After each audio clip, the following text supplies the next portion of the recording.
ముందుకు దూసుకెళ్తుందని ఆశిస్తున్నాం sir. Thank you. అందరికీ నమస్కారాలండి.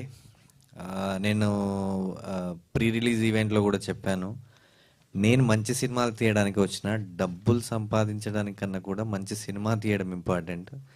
ఎందుకంటే నాది ఇదో చిన్న సినిమా, నాకున్న ప్యాషన్తో నేను చేశాను. దీని నుంచి వచ్చే ప్రశంసలు అండ్ నాకు నేను పెట్టింది వస్తే చాలు, ఇంకో 4 తీసేస్తాను నేను.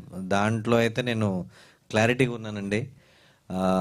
మంచి సినిమాని మీకు ఫ్లో అంటే ఇప్పుడు ఈ సినిమా రేంజ్కి తగ్గట్టుగా ఇప్పుడు జనరల్గా అందరూ మాడుతూ ఉంటారు. దీంట్లో ఉన్న ఏదైనా ఒకటి ఆట ఉన్నా భూతద్దం పెట్టి చూడకుండా ఫ్లో, సినిమా మీకు ఫ్లో ఎంత బాగా అనిపించింది అనేది మాత్రమే నాకు.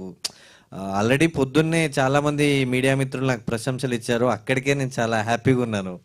సో మనం తీసిన దానికి ఇచ్చే రెస్పాన్స్ ఏదైతే ఉంటుందో దానికి మించిన ఆనందం ఇంకొకటి ఉండదండి. ఆ ప్రశంసలు ఇస్తుంటారు కదా, అవి జెన్యున్గా వస్తున్నాయా లేదా మనకు తెలిసిపోతుంటుంది. సో ఇక్కడ నాకు మార్నింగ్ వచ్చిన ప్రతి ప్రశంస జెన్యున్గా వచ్చినట్టు అనిపించింది.